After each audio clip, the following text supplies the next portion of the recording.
이렇게 여러분들과 함께 얼굴과 얼굴을 맞대고 예배를 드리지 못한 지 벌써 3주가 됩니다. 다음 주부터는 할 수만 있으면 여러분들과 함께 얼굴과 얼굴을 맞대고 예배를 드릴 수 있기를 소망하지만 또 어떻게 이것이 진전되는지 봐야 되겠습니다. 여러분 기도해 주시고 잘 견디시고 하나님의 은혜와 사랑 가운데 기쁘게 볼 수 있도록 그동안 평안하게 계시길 먼저 축복합니다. 자, 한 생물학자가 벼룩의 특성을 살피기 위해서 이런 연구를 했습니다. 여러분 벼룩의 다리가 몇 개인지 혹시 아세요? 벼룩 말만 들었지 자세히 관찰을 못 해봤어요. 저도 몰랐는데 벼룩은 다리가 모두 6개라고 합니다. 그런데 이 생물학자가 희한한 연구를 하는 거예요. 벼룩의 다리를 하나 이렇게 떼내면서 뛰어 하고 이렇게 명령을 하는 거예요. 그러면 여러분 그 얘기를 듣고 벼룩이 뛴다는 거예요. 두 번째 다리를 떼내고 뛰어 명령을 하니까 벼룩이 또 뜁니다. 세 번째 다리를 떼내고 뛰어 또 뛰는 거예요. 네 번째 다리를 떼내고 뛰어 그러니까 또 뜁니다. 여러분 이 6개 중에서 4개가 없어졌으니 얼마나 힘들겠어요. 그 간신히 뛰는 거야.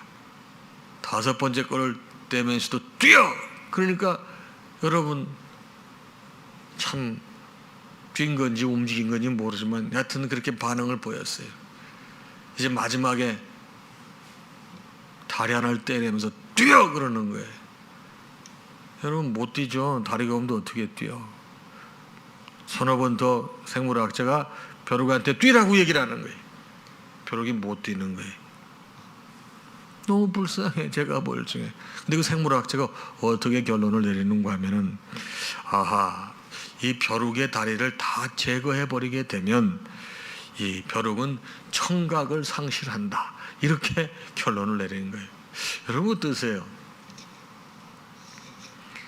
참 기가 막힌 연구를 희한하게 해석을 해서 말 같지도 않은 결론을 도출하는 겁니다. 여러분 우리 신앙인들도 여러분 신앙생활하다 보게 되면 이런 잘못된 가르침을 접할 수 있고요.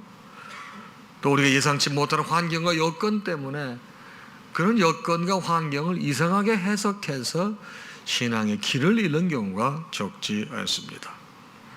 여러분 이렇게 해서 잘못된 가르침이라든가 잘못된 교리를 또 예상치 못한 참 곤란한 상황이 접하게 됐을 때 이런 것을 잘못 해석하게 되면 잘못된 결론을 내리는데 마치 벼룩의 다리를 다 떼어내고 난 다음에 다리가 없어 뛸 수 없는 벼룩에게 청각이 상실됐다고 결론을 내리는 것처럼 우리도 잘못된 신앙생활을 할 수가 있다는 것이옵시다. 여러분 요즘에 이 잘못된 가르침에 빠져있는 사람들을 적지 않게 봅니다. 그들의 열심과 열정은 이루 말할 수가 없습니다. 이것은 잘못된 가르침의 결과이기도 한 것입니다. 오늘 본문의 배경이 되는 골로새 교회가 당시 그러한 여건에 노출되어 있었습니다. 그래서 사도 바울은 당시 그런 잘못된 환경과 가르침에 노출되어서 신앙이 흔들리고 갈 길을 여러분 잃어버린 이 골로새 교인들에게 바울은 3가지를 안타까운 마음으로 당부하고 있는데 저는 오늘 아침 여러분에게 바울이 골로새 교인들을 사랑하는 마음으로 당부했던 3가지 안타까운 권면을 여러분에게 소개하려고 합니다. 여러분 골로새 교회가 어떤 교회입니까? 골로새 교회는 소아시아에 위치해 있던 교회로 지금으로 따지게 되면 터키 땅이 되겠습니다. 이 골로새 교회를 개척한 사람은 목회자가 아니고 평신도인데 사도 바울이 그곳에 가서 말씀을 전했을 때 크게 은혜를 받은 사람 중에 하나 에바브라라는 사람이 그 골로새 교회를 개척하게 되었습니다. 이 교회는 당시 거짓 교사들과 또 말씀을 잘못 가르치는 영향력 있는 사람들의 영향을 받게 돼서 잘못된 사상으로 교회가 물들고 신앙생활을 열심히 하려고 하는 사람들을 흔들어댔습니다. 그 대표적인 상황이 한 5가지가 되는데 첫 번째로 뭐냐면은 이 사람들이 율법을 지나치게 강조함으로 의식주의를 낳게 됐습니다. 여러분 형식이 중요합니다. 형식이 있어야 틀이 있어야 내용을 담는다고 하지만 여러분 틀만 있고 형식만 있고 그 안에 내용이 없게 되면 그것은 껍데기에 불과한 거예요. 그런 당시 골로새 교회는 지나친 율법주의를 강조함으로 말미암아 여러분 의식주의가 팽배해졌습니다. 그 다음에 지나친 금욕주의가 생겼습니다. 주님과 가까이 하려고 하면 이것도 해서는 안 돼, 저것도 해서는 안 돼, 그것도 해서는 안 돼. 전혀 금욕주의가 여러분 이 팽배해져서 신앙의 자율성이 침해가 되고 주 안에서 자유함이 상실되는 상황이었습니다. 세 번째는 천사 숭배. 여러분, 우리가 오로지 숭배할 대상은 우리 주님 예수 그리스도 외에는 없는데, 여러분, 천사는 심부름꾼이에요. 여러분, 천사는 우리보다 못한 존재예요. 여러분, 천사가 타락해서 뭐가 됐습니까? 사탄이 된 건데, 이 천사를 숭배하는 그런 세상이 팽배해서 여러분 이곳저곳에 천사에 대한 여러분 숭상 같은 걸 만들어 놓고 우상 숭배를 했습니다. 네 번째가 뭡니까? 지극히 심각한 문제. 예수님의 여러분 신분을 격화시켰습니다. 예수님은 인간이지 사람이 아니다. 이런 희한한 가르침이 있었어요. 마지막이 뭐였죠? 영지주의의 횡행이었습니다. 여러분, 영지주의의 특징은 영과 여러분 육을 분리하는 이분법적 논리를 가지고 있는데, 영은 거룩한 것이지만 육은 그렇지 않은 것이다. 그래서 여러분 삶의 행동이 여러분 이율배반적으로 바뀌어서 위선자들을 되게 만드는 거예요. 여러분, 제가 볼 때 지금 우리 상황을 보게 되면 이런 것도 기본적으로 있지만, 우리가 지금 예상치 못한 이런 코로나19와 같은 여러분 경험해보지 못한 이런 충격 때문에 우리 교회들도 신앙인들도 여러분 여기에 대한 해석을 어떻게 해야 될 것인지 혼란스럽게 그지없습니다.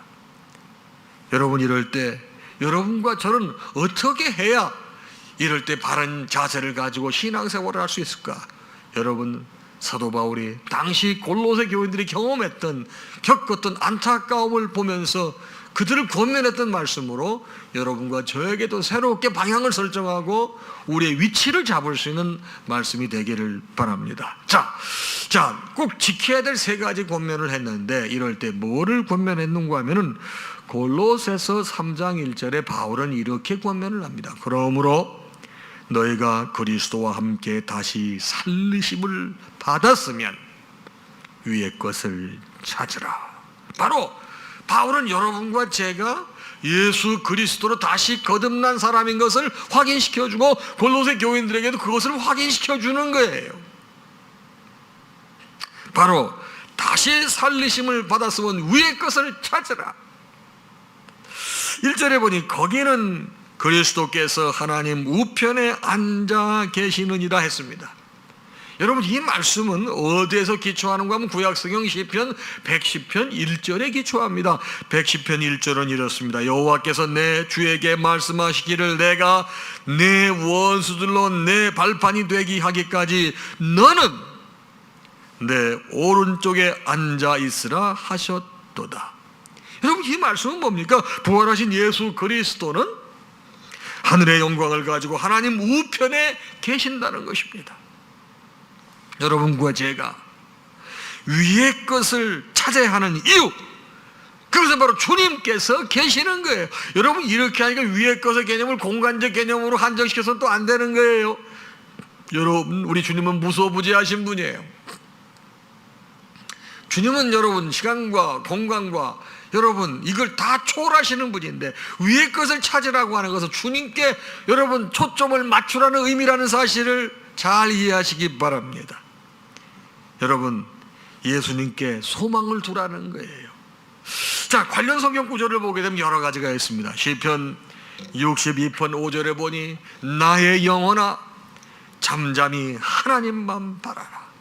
물은 나의 소망이 그로부터 나오는도다. 여러분, 여기도 보기도 하나님만 바라라고 그랬잖아요. 예수님께 초점을 두라고 그런 거 아니에요? 이렇게 혼란하고 여러분 말씀의 가르침이 여러분 확신이 서지 않고 이게 맞는 것 같고 저것도 맞는 것 같고 이 세상에 대한 확신이 서지 않고 어떻게 될지 모를 때 바로 뭐라고? 하나님만 바라라고 그랬어요. 여러분, 복잡해질도록 어떻게 해야 돼요? 기본으로 돌아가는 거예요. 혼란스러울도록 어떻게 해야 되는 거예요? 기본으로 돌아가는 거예요. 성경은 나의 영혼아 잠잠히 하나님만 바라라. 혼란스럽습니다. 정신이 산란합니다. 가르침에 여러분 기준이 서지 않습니다. 어떻게 하라고요? 나의 영혼아 잠잠히 하나님만 바라라. 물은 나의 소망이 그로부터 나오는도다.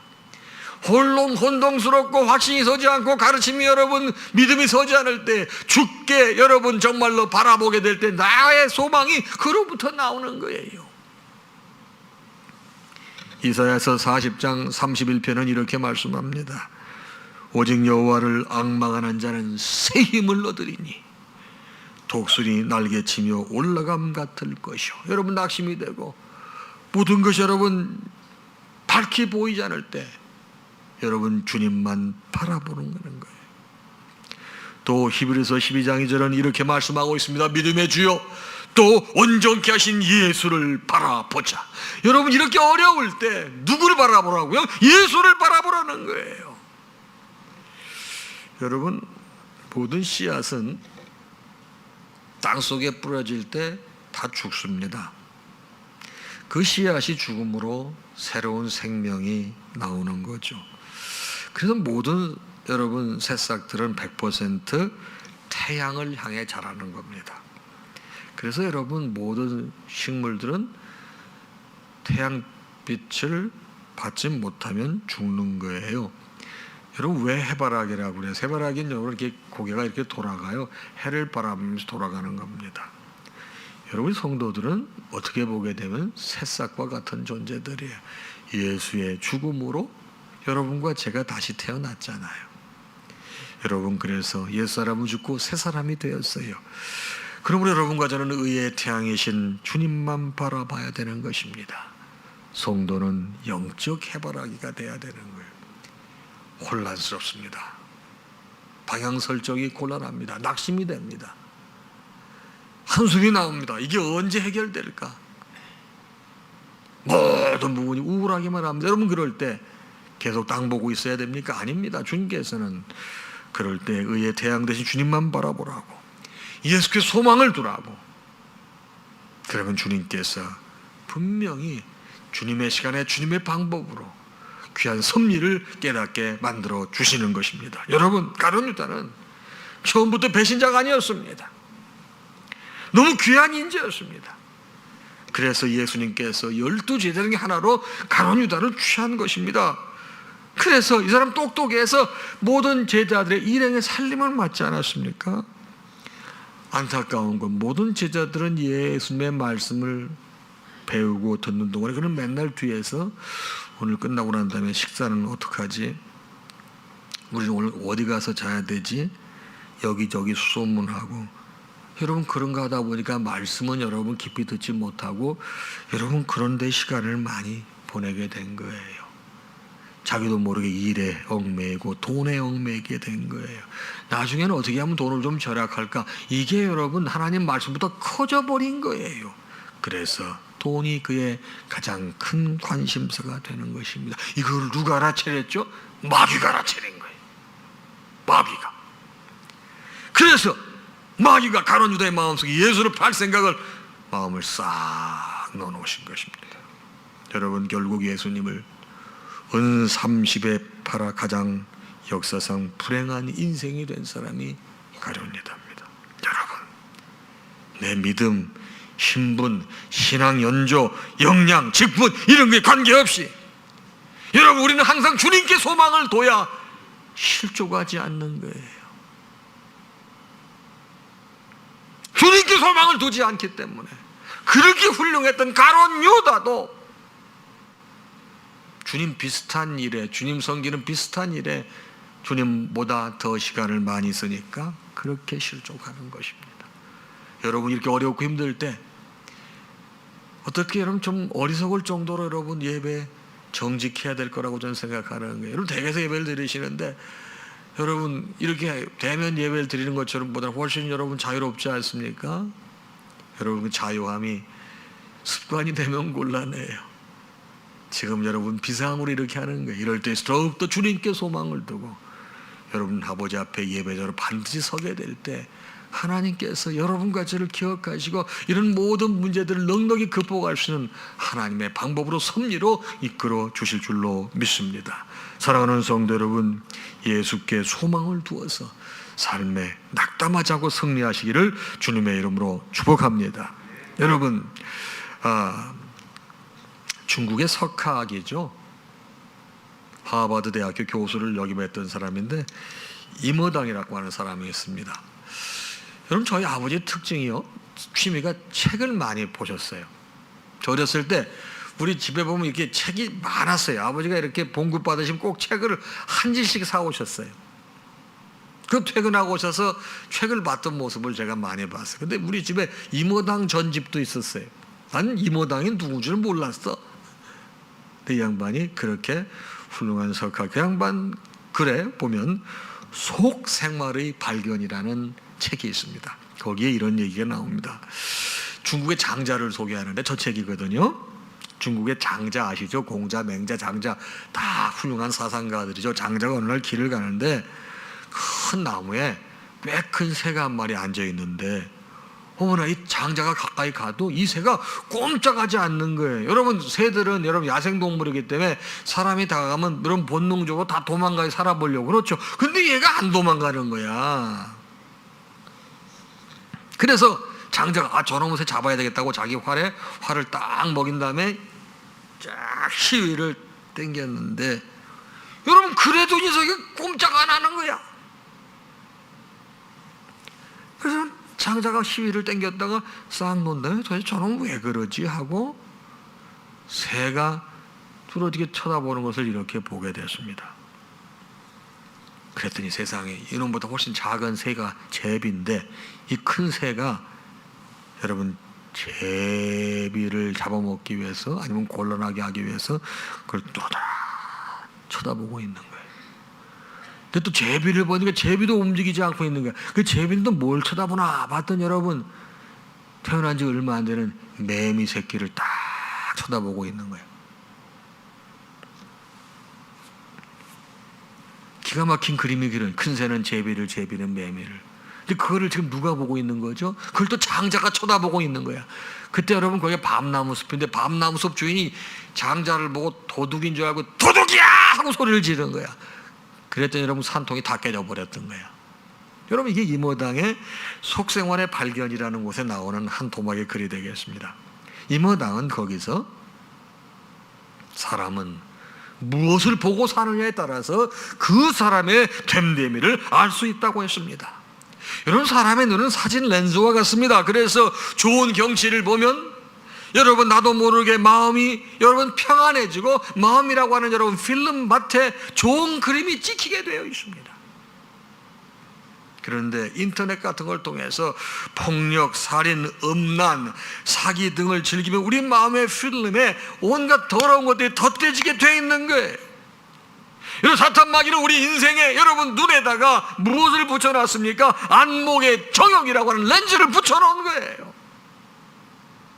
여러분, 그래서 자꾸만 그런 걸 보게 해서 여호와 하나님께 초점을 두지 못하게 하는 것입니다. 여러분, 하와가 선악과 한 번 보고 따먹은 줄 아십니까? 절대 그렇지 않습니다. 마귀의 유혹을 받은 뒤에 처음에는 선악과를 바라보고 고개를 절레절레 흔들면서 아니야 하나님께서 금하신 건데 절대 먹으면 안 돼 하면서 돌아섰습니다. 근데 그 이튿날 바라보고 돌아서고 다시 그 다음 날에도. 그런데 이상하죠? 처음 선악과를 바라볼 때는 먹음직하더니 다음 날 바라보니까 보암직하더니 그 다음 날 보니까 지혜롭게 할 만큼 너무나 탐스러워 보이는 것입니다. 결국 그 유혹을 이기지 못하고 선악과를 따먹은 그 영원한 범죄에 빠지게 되었습니다. 그러므로 성도들은 보는 걸 잘 봐야 돼요. 그래서 오늘 본문에서는 위의 것을 찾으라고 그랬어요.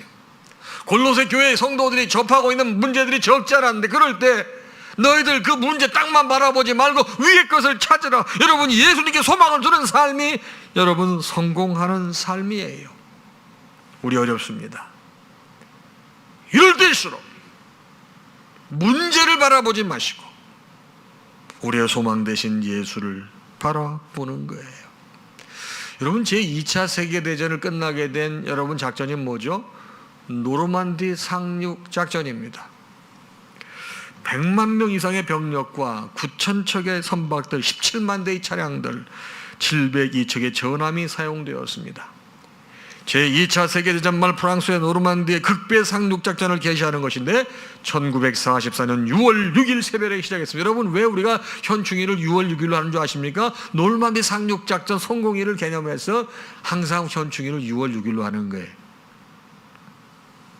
그 당시 이 노르만디 상륙작전의 총사령관이 누구였냐? 미국의 바로 루즈벨트 대통령 초분이었습니다.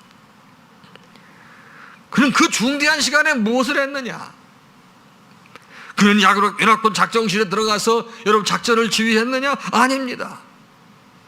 여러분, 아브라함 링컨이 백악관에 뭐를 만들어놨죠? 혹시 아세요? 기도실. 아브라함 링컨이 백악관에 기도실을 만들어놨거든요. 그 유명한 일이잖아요. 우리 백악관의 기도실을 만든 대통령 아브라함 링컨이에요.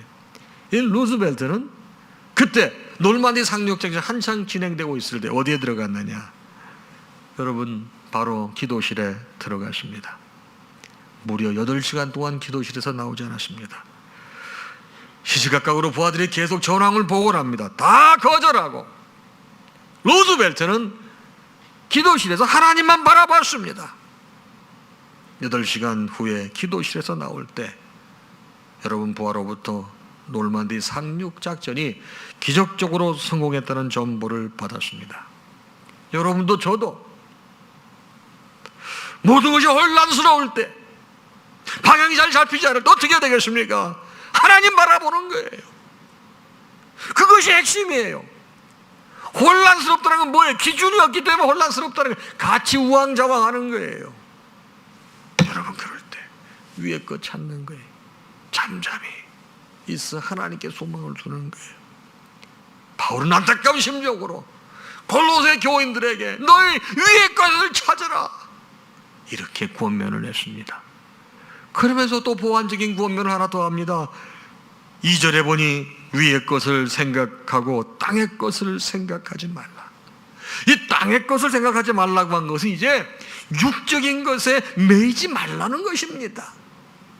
너희들이 이 땅에 살지만은 육적인 것에 매여서는 안 된다. 대표적인 것이 영지주의자들의 가르침이라고 잠깐 말씀을 드렸습니다. 여러분이 영지주의자들은 영과 육을 완전히 분리해 이해하였고 육은 악한 것이고 영은 선한 것이라고 생각을 했어요.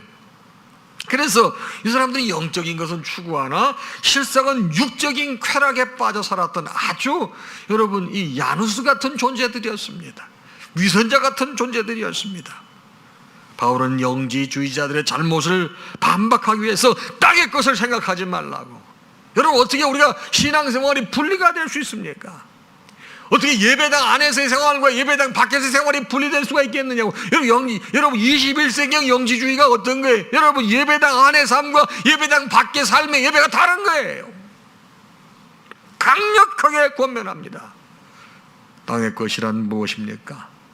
땅 위에 있는 것들이 악한 것이 아니라 그것을 오용하는 게 악한 거예요. 세상이 악한 게 아니고 그것을 여러분 탐욕을 가지고 오용하는 게 악한 거예요. 그래서 바울은 사랑하는 골로새 교인들에게 땅의 것에 지나친 애착을 갖지 말라는 것입니다. 여러분, 그렇게 되면 자신도 모르는 사이에 육적인 것에 매이게 되는 거거든요. 말씀은 이렇게 권면합니다. 로마서 13장 14절에 보니 오직 주 예수 그리스도로 옷 입고 정욕을 위하여 육신의 일을 도모하지 말라. 여러분, 그리스도로 옷 입으래요. 베드로전서 2장 11절 말씀이 사랑하는 자란 영혼을 거슬려 싸우는 육체의 정욕을 제어하라. 예, 그렇습니다. 영혼을 거슬려 싸우는 게 뭐예요? 육체의 정욕이에요. 갈라디아서 5장 24절 그리스도 예수의 사람들은 육체와 함께 그 정욕과 탐심을 십자가에 못 박았느니라. 그렇습니다. 여러분과 저는요, 육적인 것에 매여서는 안 되는 거예요. 이렇게 어렵고 힘든 사람들이 자꾸만 땅에 보이는 것에 관심을 갖거든요. 여러분, 그렇게 되면 여기서 벗어나지 못하는 거예요. 창세기 12장과 13장 보게 되면 소돔과 고모라 여러분 이야기가 나오지 않습니까? 소돔과 고모라가 죄가 많아 하나님의 심판을 받게 되었습니다. 그때 천사는 롯과 그 가족들에게 나타나서 이제 하나님의 심판이 이 소돔과 고모라 땅에 임할 것이니 뒤도 돌아보지 말고 떠나라고 경고를 합니다. 그래서 어떻게 했어요? 롯은 여러분 뒤도 돌아보지 않고 그대로 뛰어나갔지만 롯의 아내는 여러분 집에 두고 온 금은 보화 등 육적인 것에 관심을 둠으로 말미암아 소금 기둥이 된 겁니다. 여러분 롯의 아내만 그랬습니까? 여러분 욥이 고난당할 때 욥의 아내를 한번 생각해 보십시다. 욥의 아내는 뭐라고 그랬습니까? 하나님을 욕하고 죽으라고 그랬습니다.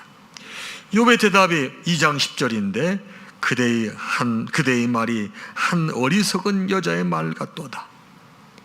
우리가 하나님께 복을 받았은즉 화도 받지 아니하겠느냐. 여러분 욥의 아내는 역경 때문에 영원한 생명의 주관자 되시는 하나님을 욕하는 어리석음을 범하게 되는 거예요. 누가복음 12장 19절 이하에 보게 되면 예수님께서 비유로 이런 말씀을 합니다. 내가 내 영혼에게 이르되 영혼아 여러 해 쓸 물건을 많이 쌓아두었으니 평안히 쉬고 먹고 마시고 즐거워하자 하리라 하되 하나님은 이르시되 이게 무슨 말이에요? 내가 나한테 야 이제 많이 준비하고 쌓아놓고 저축했으니까 됐어 이제 살만하니까 일 안 하고 평안히 먹고 살아야 되겠다 이렇게 생각하는데 하나님은 뭐라고 말씀하시는 줄 아느냐 이 말이에요. 하나님께서 이르시되 어리석은 자여 오늘 밤에 내 영혼을 도로 찾으리니 그러면 내 준비한 것이 누구의 것이 되겠냐 하셨으니 자기를 위하여 재물을 쌓아두고 하나님께 대하여 부요하지 못한 자가 이와 같으리라. 여러분 뭐예요? 땅의 것 찾지 말라는 거예요. 어려울 때. 여러분 보세요. 배는요 바닷물 때문에 항해할 수 있고 물 때문에 떠 있는 거예요. 그런데 그 물이 뱃속에 들어오면 어떻게 돼요? 가라앉는 거예요. 사랑하는 여러분, 육적인 것에 매이게 되면 이 곤란한 시기에 여러분 반드시 길을 잃게 되어 있습니다. 여러분 이럴 때일수록 여러분 예수를 바라보고 육적인 것에 속하지 않는 거예요. 거기에 여러분 착심하는 게 아니에요. 여러분 주님 바라보고 육적에 속하지 않게 되면 우리 필요한 거 다 채워주십니다. 여러분 유명한 얘기죠. 레이몬드 3세인데 벨기에 여러분 왕이었던 사람의 쌍둥이에요. 왕이 되려면 형이 되는 거예요. 동생이 반란을 일으켜서 형을 갖다 쫓아냈어요. 근데 그 형이 음식을 좋아해. 굉장히 먹는 걸 좋아해. 정권을 잡은 다음에 어떻게 여러분 형을 죽일 수가 있어요? 못 죽이죠. 굉장히 멋진 감옥을 만들어요. 편안한 감옥, 따뜻하고 시원하고 경치수 좋게 다 만들어요. 그 대신 문을 굉장히 조그맣게 만들어 놨어요. 근데 그 형이 좀 덩치가 나가. 하도 먹는 걸 좋아해가지고. 그리고 형한테 그래, 형 살 빼가지고 일로 나와. 그럼 내가 왕권 돌려줄게. 그리고 어떻게 하는 줄 아시면 동생이 교활하게 계시는 음식을 산의 진미를 매일 감옥에 넣어주는 거야. 자, 따뜻해, 시원해, 쾌적해, 경치 좋아, 음식 좋아. 맨날 먹죠. 여러분 살만 빼면 그거로 따져 나올 수 있는데 여러분 그거 먹다가 여러분 음식의 노예가 돼가지고 결국 여러분 거기서 왕 되는 걸 포기한 거예요. 오늘날에도 이 레이몬드 3세와 같은 사람이 적지 않습니다. 이 땅의 것에 끌려서 내가 가야 될 곳을 가지 못하고 내가 봐야 될 것에 여러분 인색한 것입니다. 육에 매이게 되면 큰일 나는 것입니다.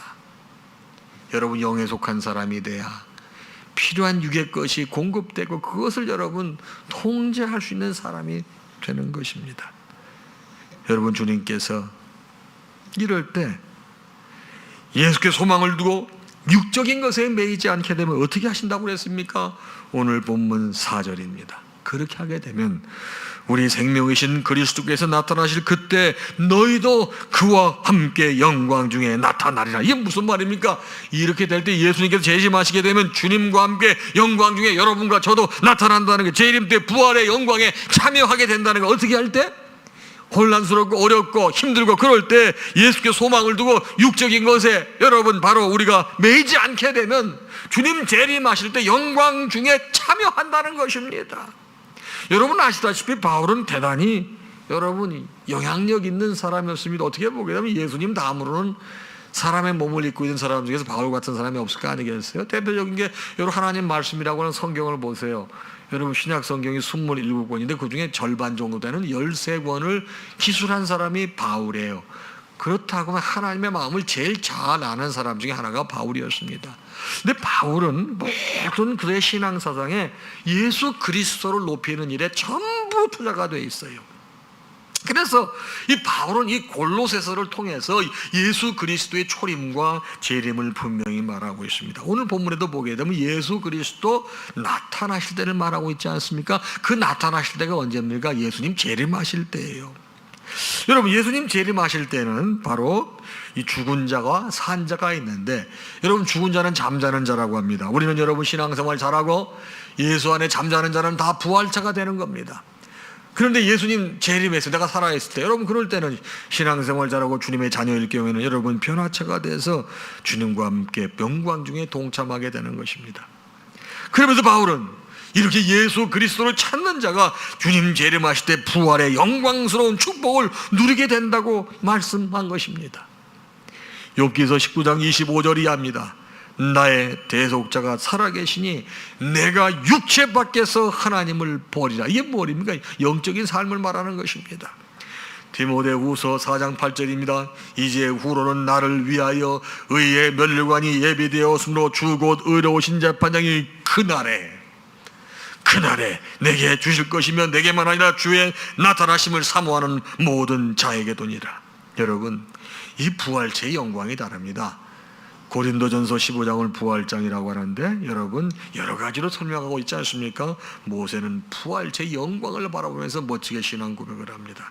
여러분 우리 주님 반드시 재림하십니다. 성경 마지막 장인 요한계시록 22장에 보게 되면 3번이나 우리 주님이 친히 말씀하셨습니다. 22장 7절입니다. 보라 내가 속히 오리니. 22장 12절입니다. 보라 내가 속히 오리니. 22장 20절입니다. 내가 진실로 속히 오리라. 여러분 내가라는 표현을 왜 쓰셨어요? 주님이 오신다는 것을 확실하게 하시기 위해서 내가라는 표현을 쓰신 것입니다. 여러분 우리가 주님께 소망을 두고 이 땅에 여러분이 매이지 않게 될 때, 주님 재림하시게 되면은 성도들이 바로 부활의 영광에 동참하게 된다는 것입니다. 여러분 노벨상을 받은 극작가 중에 유진 온이라고 하는 사람이 쓴 희극 중에 저분인데, 여러분 나사로가 웃었다라고 하는 희극이 있습니다. 여러분 나사로가 직업이 뭔지 아시죠? 거지 나사로. 여러분 나사로. 여러분 죽었다가 나흘 만에 살아난 나사로가 어떤 모습으로 세상을 살았을까를 상상하며 이 작품을 쓴 겁니다. 여러분 이 나사로는 또 정말 죽었다가 살아난 사람이에요. 이 작품의 내용을 보면 나사로는 다른 사람과 달리 죽었다가 살아나니까 돈이나 명예 등 세상의 권세를 부러워하거나 바라보지 않고 심지어는 죽음마저도 이 사람은 두려워하지 않았습니다. 오히려 이런 것들을 바라보는 사람들을 안타깝게 여겼습니다. 로마 황제가 싸가지가 없다고 생각을 해가지고 이 자식 뭐 이런 놈이 다 있어? 미친놈 아니야? 그래가지고 화형에 처하려고 하는데 그 순간에도 웃었어요. 왜 그럴 수가 있느냐? 여러분 유진 오닐이 나사로가 웃었다 해서 주려고 하는 메시지가 분명합니다. 그는 이미 죽음을 경험하고 다시 살아난 체험을 했기 때문에 모든 걸 넘어설 수 있다고 하는 거예요. 이 얘기는 여러분과 저는 이미 예수 그리스도의 십자가에 함께 못 박혀 옛사람이 죽은 겁니다. 여러분 유진 오늘이 하고 싶은 얘기는 예수 그리스도와 함께 죽은 사람은 새롭게 태어나서 이미 죽음을 맛봤기 때문에 부활의 영광이 무엇인 줄 알고 주님 재림하실 때 나는 어떻게 될 것인지 알기 때문에 이 세상의 모든 삶에 대해서 착심하지 않고 넘어서서 웃을 수 있다는 것입니다. 재림 때 이런 신앙을 가지고 있는 사람들은 부활의 영광에 동참하는 사람들이 된다는 것입니다. 여러분, 2012년인가요? 우리 브라질 그 리우 올림픽 언제였었죠? 2016년이죠. 참, 2016년 때 축구 3, 4위전. 그럼 그때 우리는 일본하고 하면 지면 안 돼. 근데 3, 4위전이 일본과 하는 거였어요. 여러분, 우리 국민들의 정서가 뭔지 아십니까? 이렇게 지금 코로나19 때문에 어려움이 굉장히 많아도 만약에 일본 때문에 어려움을 겪어야 된다고 그러면 우리가 다 참습니다. 기분 안 나빠합니다. 여러분, 그래서 여러분, 영국 사람이 쓴 대한민국 국민을 평하는, 내가 이 카톡에 글을 한번 본 적이 있는데, 여러분, 대한민국 사람들이 굉장히 어마무시하대. 왜? 세상 사람들은 다 일본을 어마어마하게 보는데 일본을 자기 발가락 사이에 띈 깨만큼 안 보는 게 한국 사람이래. 되게 재밌어. 그리고 한국 사람들은 강대국은 다 놈자를 붙인대. 미국 놈, 중국 놈, 소련 놈, 일본 놈. 그 아주 어렵고 힘든 나라 앞에 다 사람, 분자 이런 걸 붙여준대. 근데 여러분, 3, 4위 여러분 축구 게임이 있었습니다. 여러분, 우리 선수들이 목숨을 걸고 뛰었습니다. 여러분, 저는 그때 그 모습을 생각해 보면서 성도들의 삶을 보는 거예요. 비록 동메달이었지만 그 메달을 따기 위해서 얼마나 최선을 다했을까. 여러분과 저도 주님 품에 가게 되면 상급이 있습니다. 여러분, 우리 성도들은 주님 심판대 앞에 서는 것이 마지막 순간입니다. 그때 영광자가 돼야 되는 거예요. 그때 영광자가 돼야 돼요. 여러분, 이것이 삶이 어렵고 고통스럽고 잘못된 가르침이 우리 앞에 있다 하더라도 혼란스러울 때, 방향을 잃을 때 어떻게 이것을 극복해야 되느냐, 안타까운 심정으로 바로 바울이 골로새 교인들에게 준 얘기입니다. 말씀을 정리합니다. 여러분, 이럴 때일수록 위의 것을 찾아야 됩니다. 바로 뭐죠? 예수님께 소망을 두라는 것입니다. 그래서 생각지 말라는 것입니다. 여러분, 뭐요? 땅의 것을 생각지 말래. 이거는 뭡니까? 육적인 것에 매이지 말라는 것입니다. 그리고 그럴 때 주님 재림하시게 되면 영광 중에 거한다고 말씀했습니다. 사랑하는 여러분, 우리 지금 참 겪어보지 못한 어려움을 겪고 있습니다. 여러분, 어떻게 저는 태어나서 예배하면서 이렇게 비대면 예배를 드려본 건 지금 처음이거든요. 아마 여러분도 다 그러실 거예요. 경험해보지 못한, 살아보지 못한 여러분 세상을 살고 있습니다. 여러분, 식당, 서비스업, 항공업, 여행업, 학교 모든 분야가 다 여러분 위기를 겪고 있습니다. 이럴 때 우리가 어떻게 해야 되겠습니까? 이럴 때 더욱더 잠잠히 여러분 예수께 소망을 두는 것입니다. 역사의 수레바퀴를 돌리시는 우리 주님이신 줄로 믿습니다. 그분의 장중에 붙잡혀서 반드시 하나님께 더 좋은 것으로 여러분과 저에게 새로운 것을 허락하실 줄로 믿습니다. 주님, 주께 소망을 두고 육적인 것에 매이지 않고 하나님께 소망을 두심으로 잘 극복해서 하나님의 기쁨이 되시는 여러분들 되시기를 주님의 이름으로 축원합니다. 찬양하겠습니다.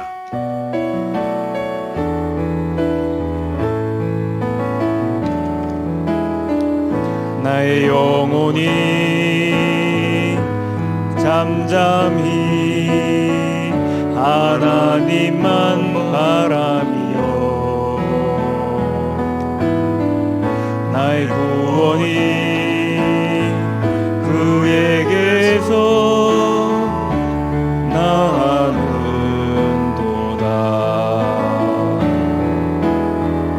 나의 영혼아 잠잠히 하나님만 바라라. 나의 소망이 저에게서 나는도다. 오직 주만이 나의 반석, 나의 구원이시니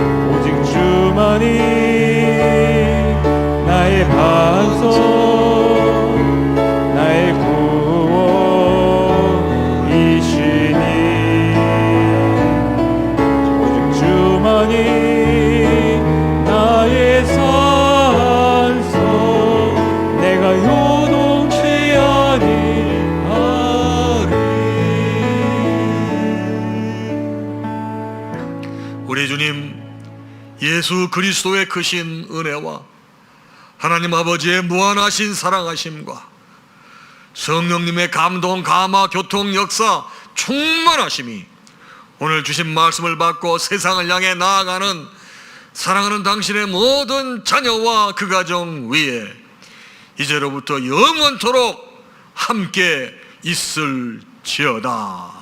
아멘.